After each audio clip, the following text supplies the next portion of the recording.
All right, I believe we're ready to go. Good morning, everyone. I'm Larry Boris, the Executive Director of the National Association for Workplace Healthcare. I want to join us for this month's webinar on rethinking employer healthcare, what leading organizations are doing differently. This is one of a set of programs we have each month and during the year to help our people learn about new directions and strategies and activities, or to expand upon what they're currently doing. For those of you not familiar with our organization, the National Association for Workplace Healthcare was formerly the National Association for Worksite Health Centers.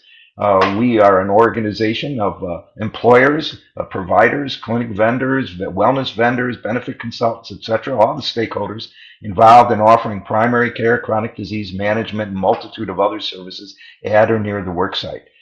We assist both the purchaser side as well as the provider side in learning how to get more value in their engagement in this benefit strategy.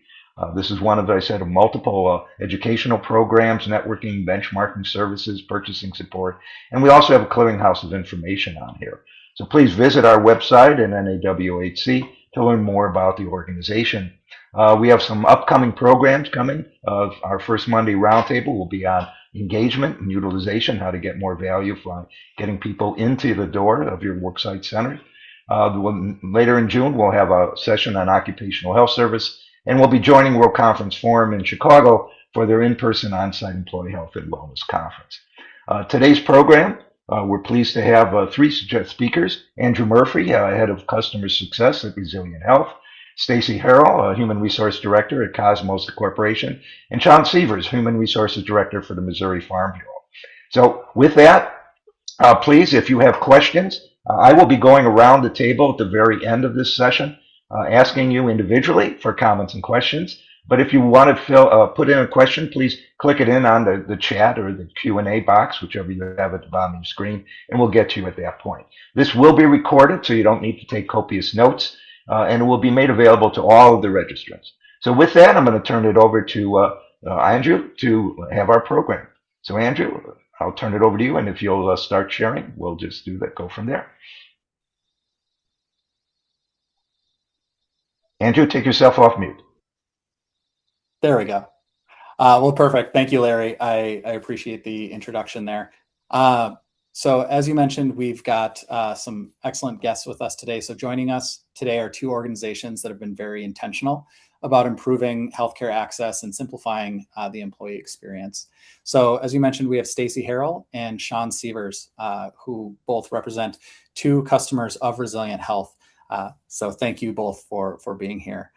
I'd like to jump in. So, start off with some questions, but Stacy, I know, Cosmos has been working with Resilient for several years now and has really built Resilient as a core part of your healthcare strategy.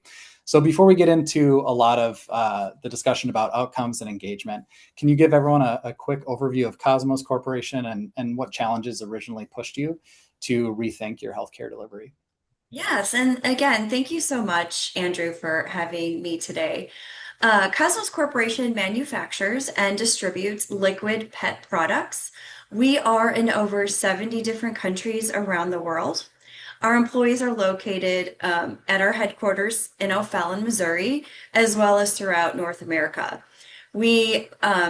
The type of employees that we have here at Cosmos are marketing employees, product, sales, operations, and we also do have manufacturing professionals as well. So when our healthcare costs continue to rise, we realized that we needed a different approach. We also noticed our employees were not utilizing our plan that we currently had in place because one, appointments with primary care doctors were taking 30 to 60 days, and it was also very expensive for our employees to go to the doctor.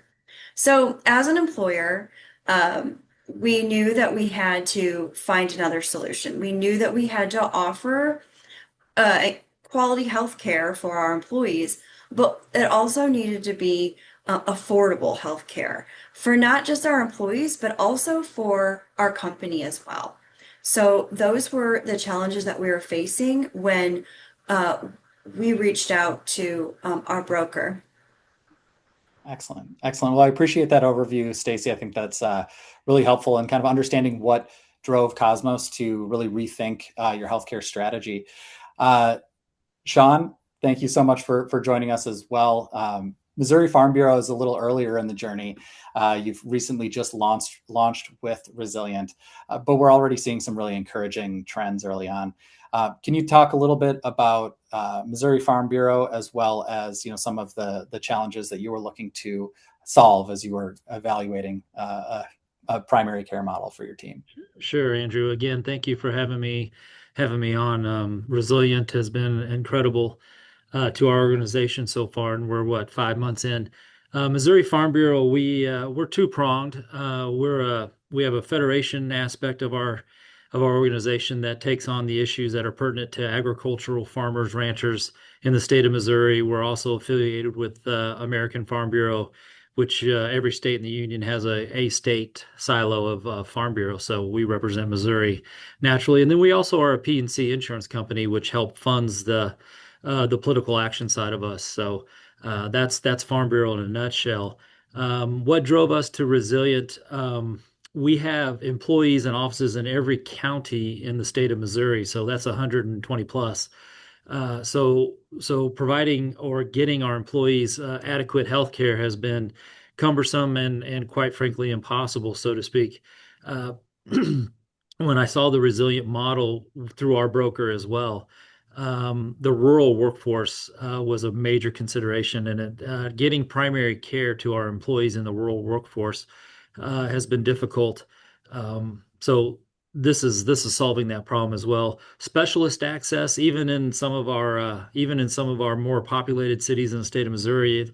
One, we're having a hard time finding just primary care specialists, but even just getting a specialist, a dermatologist or a cardiologist, could take up to 6 to 9 months to get access.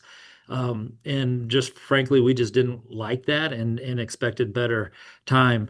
The wait times also cut into the efficiencies of our business, and I'm that's one of the things that I'm seeing really improve is our employees no longer are taking entire work days off to get access healthcare. They can take 1 to 2 hours and then be back in the office and be productive. So. I love that. I love that. Well, that's a great insight into, what really drove Missouri Farm Bureau to, kind of rethink how you all are delivering care as well. So again, really excited that you're both here to share your experience. And it's great to see, two employers that are really focused on ensuring that their employees have the best access to care and understand the challenges that come with navigating the traditional system. So I really, really appreciate it. Now, before we jump into the discussion a bit further, I did want to take a moment and just introduce Resilient Health for those that may not know who Resilient is and what we do. So, at our core, Resilient is a direct primary care provider, and our focus is really on breaking down any of those barriers that access or that get in the way of accessing care. Uh, Both Stacy and Sean talked about access and navigation and the benefits of improving that for their employees, and that's we share that same mission. So the foundation of our model is what we call a cloud clinic, and it really combines in-person care and virtual care. We actually have virtual providers with tech-enabled diagnostic tools, and then the patients visit a physical clinic staffed by highly trained paramedics, while providers join virtually and guide the visit in real time. We've got a video a little later to show what that visit looks like, but it's a really unique model, and in that model, the patient can actually see everything that the provider is seeing. It creates a really transparent, collaborative, and educational healthcare experience. And we're doing all of this while maintaining an NPS score above 95. So we are providing an excellent experience, but it's also one that people are coming back to. A piece that I'll call out is because we've separated where the provider is located from where the care is delivered, we're able to offer same day and next day appointments and significantly longer appointments. So we say you get up to 60 minutes with your provider, and that really allows for that key engagement. So a couple other pieces that I'll add and we'll get into later. We do offer primary care. We also offer urgent care and then specialty care through our asynchronous consults. So if a specialist is deemed needed during a visit, we can actually provide all that information we've collected, images, recordings, assessments, with a board certified specialist. And then within 24 hours, and many times much sooner, we'll have a response that advises the patient if they need to be referred to a specialist for an in-person visit, or if it's something that can be monitored through primary care. So a big piece to think about there is, when you're thinking about your experience, how can we help people with their peace of mind and speed to diagnosis if something is found that they need a specialist for. In addition to our cloud clinic, which, as I mentioned, is really kind of a key foundation of our model, one of the things that we recognized early on is that improving access isn't simply about virtual care or in-person care. Employees really want flexibility. And so sometimes they want to walk into a clinic, they want to be seen in person. Sometimes they want virtual access, and virtual care is a great way to solve some key issues as well. And they may want just a quick answer through messaging. So ultimately, the goal is really to reduce friction and just create those easier pathways into care.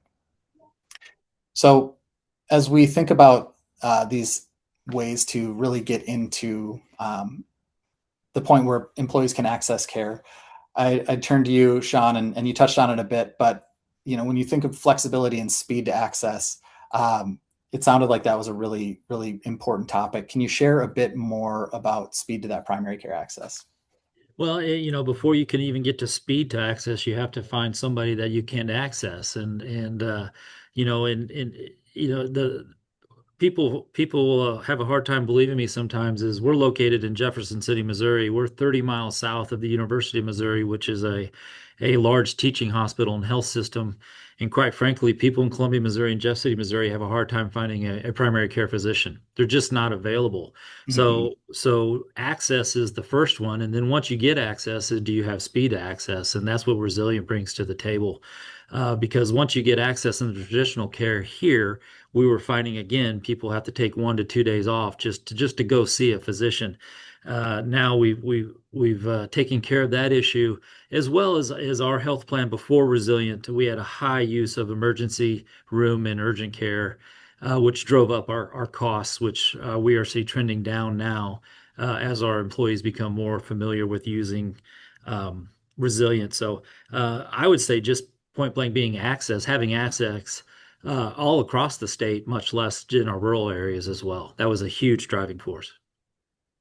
I appreciate that. I think being able to extend access into rural settings, you touch on the lack of primary care providers, and I think that's something that most communities feel.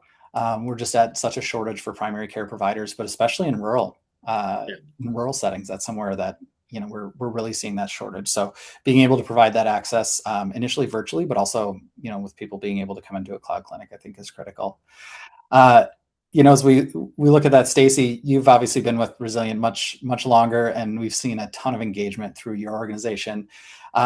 When we look at long-term utilization and engagement, Sean definitely touched on simplicity in getting into those appointments. But can you touch on the importance of that simplicity for your population as well, please?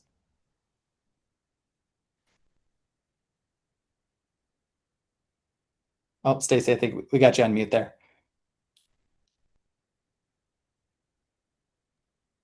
Rookie mistake there. Yeah. I did it too. Yeah. So I think simplicity is one of the biggest drivers of the long-term trust and utilization. Employees don't engage with healthcare benefits if because they just exist, right? So they engage when the experience feels easy, accessible, and helpful during stressful moments. And usually when there's a health issue, that's stressful to the employees. So it has to be easy.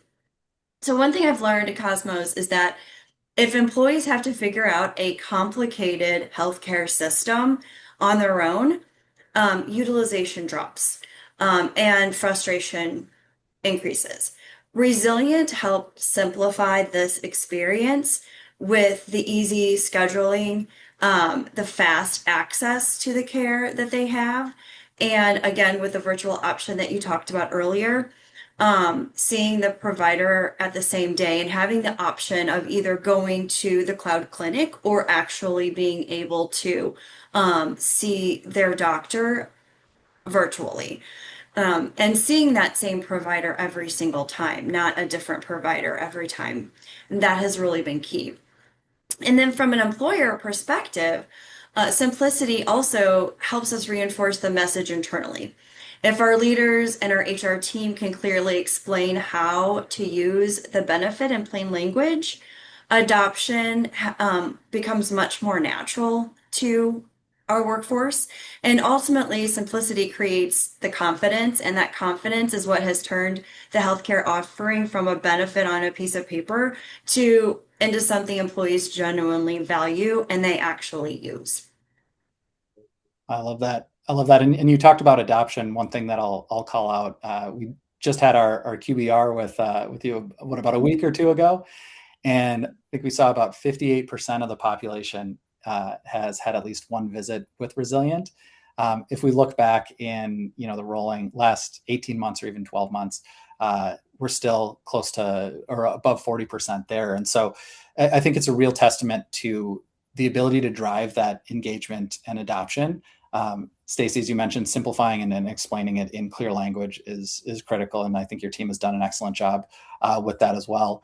And I'd also compliment Sean and your team as you communicate the benefit out. I think you guys are trending from an adoption and engagement perspective, towards the same numbers. So I think it'll be a really successful program. I think as we continue on, the interesting dynamics here that I think both of your organizations, have some. There's some similarities, there's some overlap, but there's definitely some differences. I know Cosmos, while you have a portion of your population that is distributed, you do have a large centralized population in a relatively urban area. Missouri Farm Bureau on the flip side, you do have a large portion of population around your headquarters, but then you have a lot of folks that are spread around the state. And I think the fact that despite those differences, a lot of the challenges were very similar as we've been talking. It's all access. So, as I think of rolling out these programs, Stacey, how having the centralized employee population, how has that shaped your strategy to really drive adoption and engagement? Yeah, so I think our centralized employee population actually helped us create a more personal and visible rollout strategy. At Cosmos, I've always taken the approach of being transparent with our employees. We've always been very open with them. So when we entered into a self-insured plan and using Resilient as a partner in our healthcare system, we explained the why behind the change and the what's in it for you, the convenience plus the zero cost plan for them. We also wanted employees to build familiarity with Resilient and then we wanted them to trust Resilient early. So we had Resilient come on site and come and meet our employees and start that relationship building and answer any employee questions that they may have directly. From there, we consistently reinforce awareness through our communication channels, which is electronic messaging, monitors. We blast out emails. We all use Microsoft Team messages here, whether it's on laptop or it's on your phone. We have several lunch and learns, and they're both virtual and in person, that we invite Resilient to quite often, probably about 2 or 3 a year. And then we have ongoing reminders throughout the year about Resilient and what they have to offer. Not only that, but when our employees actually engage with Resilient, meaning like when they set up their intake form or when they actually go to their annual visit, we reward our employees because that is actually showing that we want them to be involved in their health. We want them to be well. And so we reward them for taking care of themselves. I think that's excellent. I think, touching on the rewarding and incentives is, I believe, incredibly important, especially as we're looking to build trust and ensure that patients or employees understand that they can access a new form of care. And once they do, we find that they really come back. But sometimes it's just that hurdle of trying something new versus the traditional setting. I think as I look at communicating out the benefits of Resilient to your population, Sean, I know being part of some of those discussions, I'd be curious to get your perspective on how you would communicate the flexibility and accessibility to your population, and how important that was in your evaluation of Resilient. Well, first, I would say Resilient's been an incredible partner with us in communicating what Resilient is and how to utilize it, and encouraging our employees to utilize it. Because we found, as Stacy said, we want our employees to utilize their benefits that they have. It behooves us to have them and have them healthy and showing up to work every day. But we were finding that employees, especially in rural areas, flat out, we're not engaging in healthcare at all. Mm-hmm. So Resilient has helped us access that, and I think as well, Stacy said, trust the process, or trust their physician as well. The feedback that I've heard as well is the accessible to their primary care physician each and every time is building that trust as well. But the communication has just been invaluable. It just coming alongside us and communicating in the way they do. Nothing's high pressured. It's just all, hey, we're here. We want to help. Once our employees do that, we hear nothing but fabulous things about the ease of care and getting access, whether it's virtual or going into a cloud clinic. So the consistency and the availability is just amazing. Combine that with the communication, it's been a really easy rollout. It frankly has been a very, very easy rollout.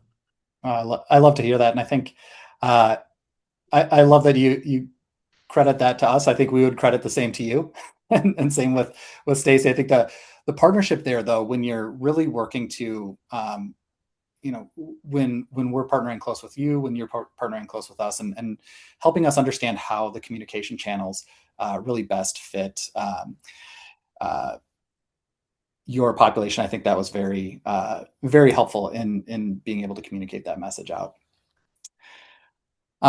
Excellent. Well, continuing on, I think one of the key pieces that we really want to touch on here is, we obviously see this increasing cost of healthcare, and um, we hear about it all the time. It's unsustainable. Healthcare spend continues to go up. The rising costs are becoming unbearable, both for the employees and the employers. I think a lot of that is driven by access. Access really drives some challenges when employees can't get care early. Conditions worsen, care tends to get delayed, or sometimes people don't even participate in it at all. Eventually, employees end up in much more expensive settings, and Sean, I think you really called that out. I think a quick question, Sean, as a newer customer, you know, when you look at access, were there specific patterns that you saw? You touched on a few of them earlier, but were there specific patterns you were looking to really kind of interrupt? Yeah, well, I just touched on it. Is we had a large portion of our rural employees just flat out quit trying to engage healthcare. But those that were engaging healthcare, we just had substantial rising costs in urgent care and in emergency room visit.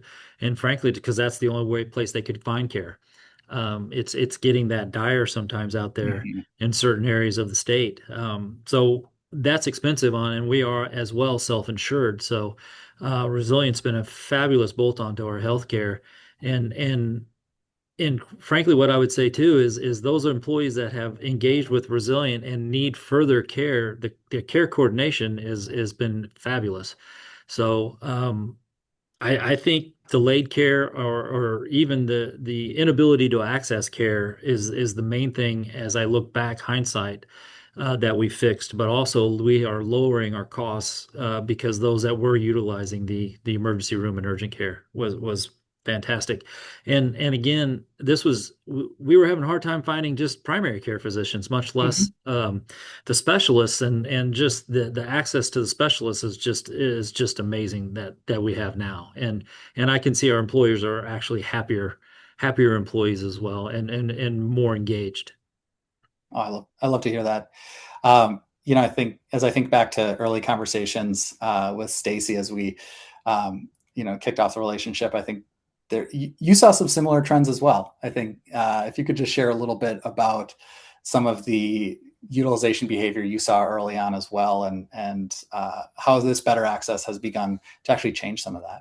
Yeah, so over the last several years, we've seen a real shift in the utilization behavior because the access to care became easier and more affordable. It's down the street from us. Like, you can't get better access than that, right? So our employees are actually using our benefits available to them now. They're going to Resilient when they're sick. They're utilizing annual preventive exams now and addressing health concerns earlier instead of waiting until the issue becomes more serious, which is what was happening before, and that was driving up our costs. A little bit about like what changes then. We've also seen a reduction in our emergency utilization because employees know they have access to the same day urgent care support through Resilient at a zero cost amount. That changed healthcare decision making significantly for our employees. But the biggest impact, though, is the peace of mind that our employees have. They no longer have to worry about their health. The time it takes to go to the doctor, Shane said earlier that, their employees would be gone all day. Now they're just gone a couple of hours. Same with us. They don't have to take a day off anymore. It's minutes, it's just down the street from us, or it's virtual, whatever they choose. So the cost is the cost of going to the doctor, it doesn't cost them anymore. So we're happy because they're actually utilizing our care and our cost is going down at the same time. I appreciate that. I think that's really helpful perspective, and I was just thinking about it too. I don't know which of you have a clinic that's closer. I think the clinics are both about 5 minutes from you all, but that does bring up something that I'd like to touch on, and you know what's interesting about the cloud clinics being that foundation to our model is they are smaller footprint clinics. They're very efficient, and so it enables us to be able to put those clinics close to employers, and because they are shared across multiple employers, it really just helps with the ability to open up clinics and make them available. So I love that the convenience is something that you both called out there. Well, I think we definitely touched on the access, the emergency room costs, and people delaying their care. I think this is when we get back to some of those core principles. I always come back to access, and I think we've been definitely diving into the challenges with access, and then the value of having that access to care. But I think so often we look at it from a population perspective. We look at numbers like 36% of adults, skipping or delaying care, as Sean mentioned, and emergency department visits that are avoidable, 30 or 40%. But I think it really gets down to employees, and it becomes very personal very quickly.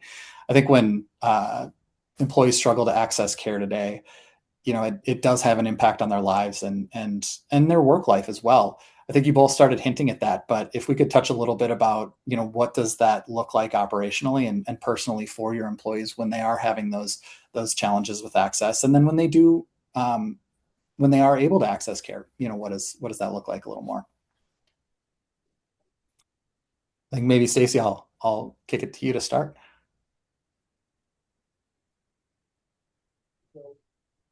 So what it looked like before they had access was there was no going to the doctor. There was no preventive care happening. There was long sick days out. There was a lot of illness constantly, where now we see shorter days of illness. We see, um, you know, maybe a day out instead of days out. There's a peace of mind in their mind because they know that they're taken care of. They know that they have healthcare at their fingertips at no cost to them. And so there really isn't much of a struggle for them anymore like there was before. Um, it's they know they're taken care of. They know that they're happy. They know that we are there for them. And not only not only that, but with resilience, if they can't solve the problem right then and there, they'll actually help them navigate through the health problem. So it actually isn't much of a struggle for them anymore like it used to be. Now we do have, we're not rural. We have doctors' offices, we have hospitals near us, but trying to get into them is Mm. impossible. I mean, it's any even getting into your primary care doctor, I'm not even talking a specialist, takes months to get into. So that's so much trouble for a person, you know? So having that easy access of virtual or down the street with the same primary care provider every single time. And if they need to go outside of that care, they have someone to help them. I think that's yeah, that's really helpful. I think the ability to frankly navigating the traditional healthcare space is challenging. And I'll say, from my own experience, even being in the industry, getting getting in touch with specialists. I've been in the industry for maybe longer than I'd like to announce on a recorded webinar, but even with everything I know about it, it can still be challenging. So having the care navigation in your corner is very helpful.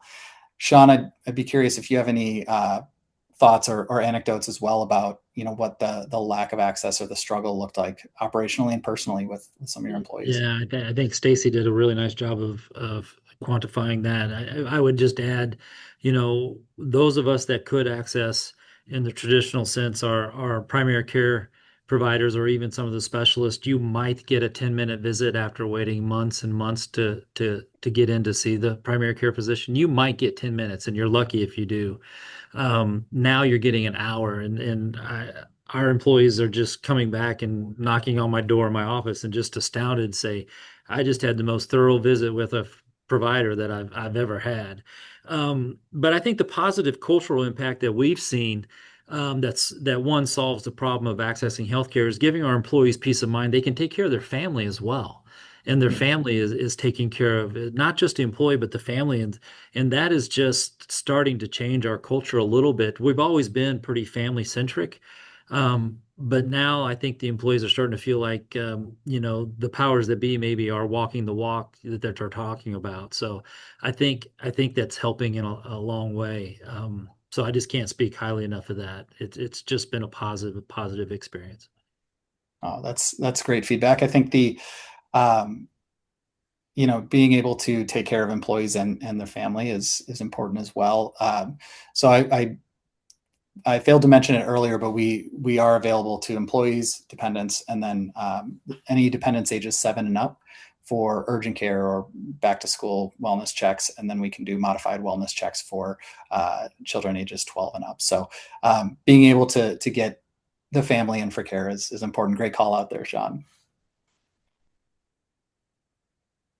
I think we've definitely been touching on it, but the shift that employers are seeing is that, as we mentioned, employees don't tend to choose the best care option. It's more the easiest one. It's going to be the place where they can get in right away. It's the place where they already know that they can be seen or they can get the care that they need, despite it being in an emergency department or an urgent care setting. So I think one of the other pieces you mentioned earlier, Sean, is waiting months to access specialists. And I think if you have any anecdotal or personal information about, or not personal, but any information about your employees that have been trying to access specialists in the past, I think I'd love to just kind of frame what that looks like then, and then what that looks like now. Oh, sure. The two that come to mind here are the cardiologists and the dermatologists. We have Mhm. extremely difficult care trying to get into them. When an employee within 48 hours can have an issue, have their primary care see them, and then get diagnosed, and then be seen by a specialist, that's pretty amazing. That's something that some of our employees have never even experienced in a lifetime. So for them to be able to do that has just been fantastic, and the coordination that goes along with it. I will tell you, um, even access to an urgent care or an emergent care. We had one of our executives actually on a business trip to San Diego, tweak his knee and broke a finger, and actually just lifted up his computer, got on the actually I wasn't even computer, it was his phone on the app, and got in with his primary care, and they basically got him into an emergency room in San Diego like that, and got it taken care of and got everything done that they needed to do to allow that executive to get home and then get care again. But it was just amazing what they had, and that executive came back just singing the praises and just couldn't believe how easy it was. So, not only just a specialist, but even, providing that expertise, healthcare whenever you need it is just something that we're not used to, and it's just been fantastic. Okay, good. I hate to hear that, he was hurt, but I'm glad to hear that he was taken care of. He I was know taken care of. sometimes sometimes the challenge is just figuring out where to go. Yeah. What's in network, especially when you're traveling. I've been in a similar situation, and yep, it's never easy to find that out. Um, I think Stacy, from your perspective, as we talk about the specialty access, uh, I'd love to get your perspective on how important that specialty access is for your employees as well. Yes, it has become extremely important because employees also need fast access to the right care. So, what we have seen that is when our employees can quickly connect to a specialist or receive again the guidance from navigating more complex health issues, is reduce stress. And again, it improves trust and the benefit and helps employees take action sooner instead of delaying any type of care that they have. It also reinforces that we, the company, is investing in quality healthcare and not just offering like a basic health path. But I know like early on when we first started using you, you guys have like saved lives by seeing a skin issue and knowing like, okay, this is serious. You have to go get this taken care of. And I think that if that wouldn't have been noticed right away, and this particular employee most likely would not have gone to the doctor. Um, but because it was right down the street, super easy to go to, super convenient during a regular annual visit, was noticed. It saved that employee's life. Wow. And people don't realize that, yes, resilient is primary care, resilient is urgent care. But Resilient also has access to so many specialists. And even my own story, years ago, I gained like over 40 pounds, and this happened within a very short period of time.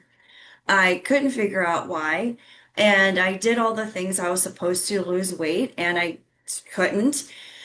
And I went to Resilient, and my doctor there said, okay, we know what the problem is. I'm going to work with a specialist. They got me on medication and found out that I had hypothyroidism. And once they got me on the right medication, I was back to my size. I mean, I would have normally had to wait 6 months to get into a specialist, another 6 months to get my medication figured out, but I didn't. Within 6 months, I was back to my normal size. So it was just it's like a testimony, of what Resilient has to offer. Well, I appreciate you sharing that. I think that's it really illustrates the importance of coordinating primary care, specialty care, and ensuring that you've got that communication, that close communication loop to be able to deliver the care that's needed, whether it's in a primary care setting or if a specialist is needed. So thank you, Stacy, for sharing that story. Larry, I did see your note about Q&A, so I think what I'll do is fast forward. I do want to just take a moment and share what a resilient visit actually looks like here. So I've got a quick minute video that I'll speak over, and then we can jump into the Q&A section.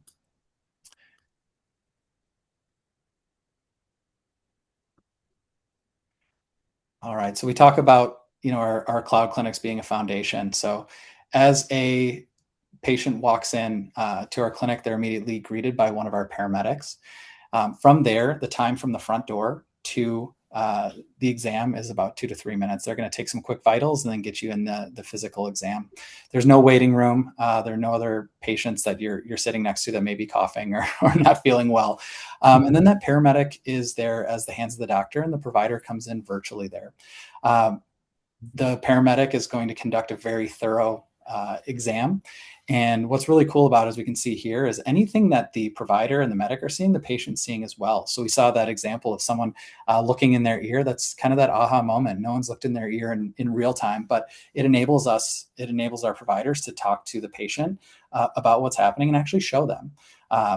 Here we're showing where a provider may be looking at a skin lesion, and Stacey, as you mentioned, someone getting that checked out, we can send it to our specialist, and within 24 hours have that back, and that patient knows, like you mentioned, hey, we need to get you in for a biopsy.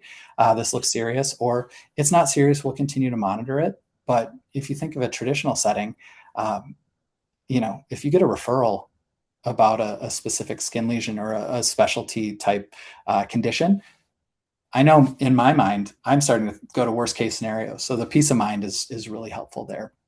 But I did want to take a moment and illustrate what a traditional resilient cloud clinic visit looks like. And again, we do have access virtually, as well as through messaging through that care coordination team. All right, I think with that being said, I will fast forward here. And if anyone would like to gather any more information, I'll just leave this up so that folks know how to get to our website. But with that being said, Larry, if you're good, we can open it up to Q&A. Okay, great. Thank you all very much. Very interesting. So I've got some questions, but I'll be going around the table as well. So I want to mix some questions with that. Let's start out with the contracting model. So how does this work? Is this a per member per month? Is it a subscription basis? Is it as people utilize it? How does it work? Or is this an option approach to that? Yeah, that's a great question. So it's a membership model, per member per month. Really, our goal is that we want people to not be burdened by the cost of each visit. So the employer actually pays per member per month for a membership. The employee doesn't pay anything out of pocket, and then the employees have access to it as much as they want. So if they went every week, not a problem. Great. And how does you showed a video of someone walking into a cloud clinic and then that paramedic going with them into the room? Are there appointments, or can someone just walk in if the paramedic takes already a patient to a room? Is there anybody there for them? I mean, how does that work? Yeah, great question. So we have our patient schedule appointments through our platform or application. We can show availability for various providers. So you can schedule, as we've mentioned, a big thing is being able to schedule with the same provider time after time. So you can schedule when they're available, but our guarantee is same day, next day appointment availability. And we prefer that appointments are scheduled. Unfortunately, we don't do walk-ins at this time. Okay. And what's the hours? Is it just during like 6 to 6, or for companies that have 24/7 operations? Is it available after hours? Yep. At this point, the cloud clinics are available from 9 a.m. to 5 p.m. Virtual care is 8 a.m. to 8 p.m. Central. Sorry. And then cloud clinics are 9 a.m. to 5 p.m. In whichever time zone that they are in. And then care coordination and text messaging is extended beyond those hours. Gotcha. All right. So let me go around the table, and I'm just going to call your name based on how you show up on my screen. So please unmute yourself and answer any questions or share any experiences or information you have. Arlene King. Arlene, any comments or questions? No, I found it incredibly helpful, and I really appreciate the information. It's just a different way of thinking about things, and especially in the virtual world, and how we're getting around, to have that access is pretty cool. So thank you. Okay, thank you very much. Christine, I don't have a last name, but Christine, any comments or questions? Oh, thank you. Okay. Dawn Carey, Dawn, any comments or questions or information you want to share? Question is, as far as associates in different languages, how do you address, we probably got 15 languages in some of our processing plants. How do you address that? That's a great question. So right now we are kind of working through offering multi-language capabilities at the moment. Right now it is primarily in English, but that is on our roadmap. Thank you. Thank you. Dawson Buford. Dawson, any comments or questions or information you want to share?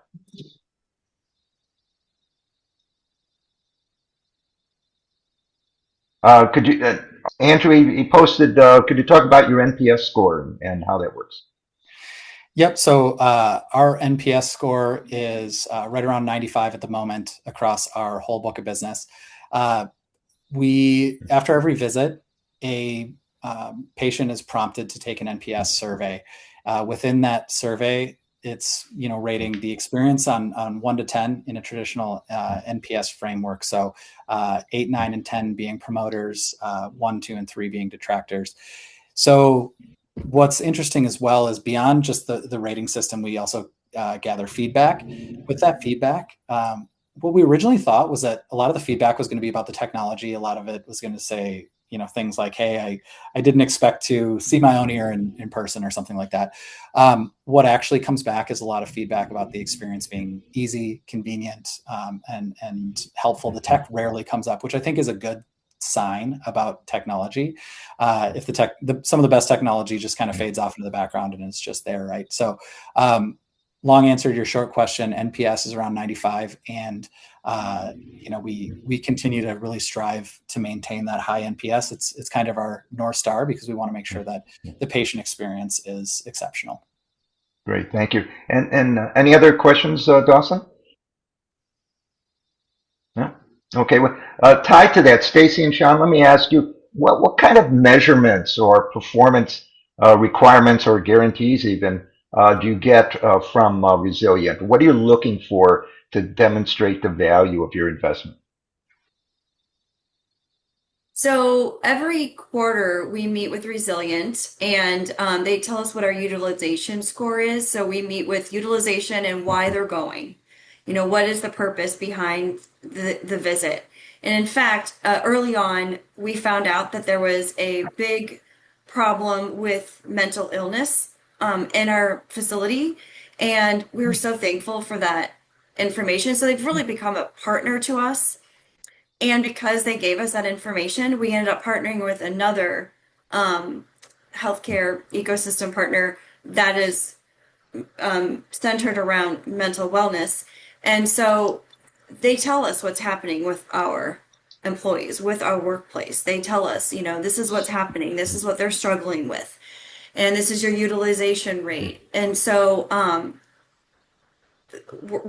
better utilization rate, of course, is what we're looking for, but we do this on a quarterly basis. And then every year, right around now, actually, we send out our own survey to find out if our employees are happy with Resilient and why they're happy, and if they're going to continue to go there next year if we have them again. Great, thank you. Sean, what about you? Yeah, we're a little bit newer than Stacy is, so we're still in our first 6 months of implementation. So we actually have weekly phone calls with the management at Resilient and go over our utilization and some of the other metrics that we're seeing of specifics. What are we seeing? Do we have some trend lines? And then what I'm specifically looking for again is to bring down some costs, drive up utilization, but at the same time bring down costs. I've done some really quick things in my head, some equations in my head, and I think I know we are bringing down costs and driving up utilization as well. I do personal feedback, so when I find out employees access it for the first time, I just go knock on their door or go sit with them in their cubicle and just say, "Hey, how was it? What can we do better?" And I am getting, frankly, just a bunch of thank yous. Thank you for bringing this to us. So couldn't be happier. Great. So are you both looking at the emergency room utilization, or Andrew, do you talk about people who have not used the emergency room because of this. How does that, what does that look like? Yeah, so one of the things that we report on is, you know, any opportunities that we have to divert emergency room or urgent care. So we'll break down visits, even though we don't submit claims because this is all, you know, within the PMPM model. We still do code our visits, and we still you know, do track the ICD-10 code. So if we're looking at chief complaints and you know, any diagnoses, we then can bucket those in, you know, urgent care, primary care, and we'll start breaking those pieces down. Additionally, we look at things like asynchronous referrals. So we'll look, obviously, we don't want to keep every referral in-house. We want to make sure that if we are doing an asynchronous referral and an external in-person referral is needed, we are doing that appropriately. But we'll break down how many are remained within Resilient and where we treated in a primary care setting, and then how many are referred out, with the understanding that if we are referring those out, those are more of a qualified referral to our specialists. The ones that we do keep in-house, we can essentially understand what the average cost of an in-person specialist visit for that would have been. So we're able to look at ROI on things like that as well. Great, thank you. And also, Stacy and Sean, do you consolidate or integrate the information on visits from Resilient with your healthcare carrier, so you get a total picture of your population's health and utilization for different services? Yes, we can tell the difference with the information that Resilient gives us, and then with the information that our self-insured program gives us. We can combine that together and tell the difference in our cost effectiveness and what has gone down. Our emergency care has gone down here because our utilization and Resilient has gone up here. Yeah, But I good. would say the same. I would say it the same thing, and you know, a trend that I'm gonna that I think I see is our prescription use has gone down, because I think in traditional model, you see a doctor for 10 minutes, they don't always get the right, they just throw you on a medication, so to speak, and then hope that that works and get you back. And I kind of, our prescription use is trending downward this year compared to last year. So if it's an added benefit, I can't substantiate it yet 100%, but I will be able to. And I would, if I were a betting man, I'd say we're going to reduce significant costs in our prescription. Right. Well, Andrew, that leads me to another question. Do you offer prepackaged drugs dispensed through the cloud clinics or virtually We in the don't do mail? any dispensing at our cloud clinics.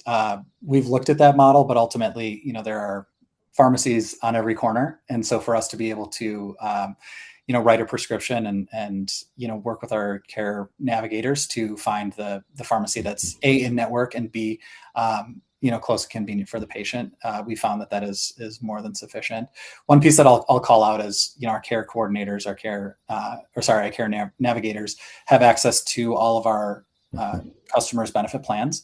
So anywhere that we're going to be navigating to is going to be the highest quality, lowest cost option within that benefit network. So, Great. yeah. Thanks We very do. much. Oh, sorry, if I can just add one piece though. Sure. We do some vaccines on site. So depending on the location, we can do things like you know, flu and shingles. You know, some of those kind of more common vaccines. Great. Thank you. Laurel Pickering. Laurel, any comments or questions?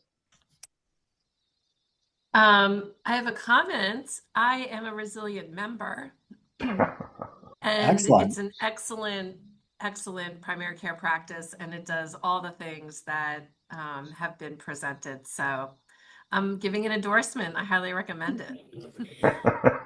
I love it. Yeah, Thank you. her check's in the mail already. I know, Jackie. Right.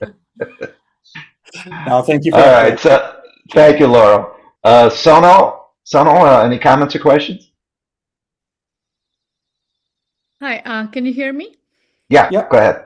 Yeah, it's a great model, and I heard you talk about prevention. So, are you thinking of, in addition to the traditional primary care, are you thinking of doing any proactive preventive care, especially for cardiac prevention? Because we heard that it is one of the top three cost areas for employers' health? That's a great question. I'd love to get a little more clarity on the actions that you would think about, to be proactive in that prevention. And the reason I ask is we tend to look at everything within the scope of primary care. So if you're working with your primary care provider and they are identifying trends that could indicate rising risk for cardiac conditions, for example, we do tend to reach out there. But I'd love to understand a bit more on your thoughts there, Sonal. Any like additional digital health products and tools that could give more insights or give or offer help to your offer help to the employees on how to exercise and how to more proactively maintain the cardiac health and the ASCVD risk score, for example. Like, the primary care allows measuring doing the lab tests and maintaining ASCVD risk scores, but are you considering going on top of, going above and beyond to offer any additional and new digital health tools? Not anything that I have insight into at this moment, but I know we're always looking for ways to extend our ability to deliver the care that our patients are looking for. So, sorry, I can't. I will say one thing though before it ends. We did have an employee here that had a history of heart failure in their family. And when I know that one of the doctors that we use, she did have her do some tests right there in the office and found that there were some heart issues and had her go on some medication that would help her until she could actually see a cardiologist. So I do know that Resilient has some sort of technology within their cloud clinics that can look at different parts of the heart's beats and the different I don't know all the terminology. I apologize because I'm in HR. I'm not a doctor, but this employee told me how amazing it was and how she feels like she was very heard because of the history that she has in her family. Interesting. Thank you. I would like to follow up with all of you later. Excellent. Thank you. Great. Well, again, thank you so much, Andrew, Stacy, Sean, and everybody else who's still on the call. We very much appreciate it. As I said, a recording of this will be made available to everyone. So everyone, thank you very much for participating. Hope you can join us for our upcoming programs. Otherwise, have a good day. Stay cool. Have a great summer. Take care, everyone. Bye-bye. Thank you. Bye-bye.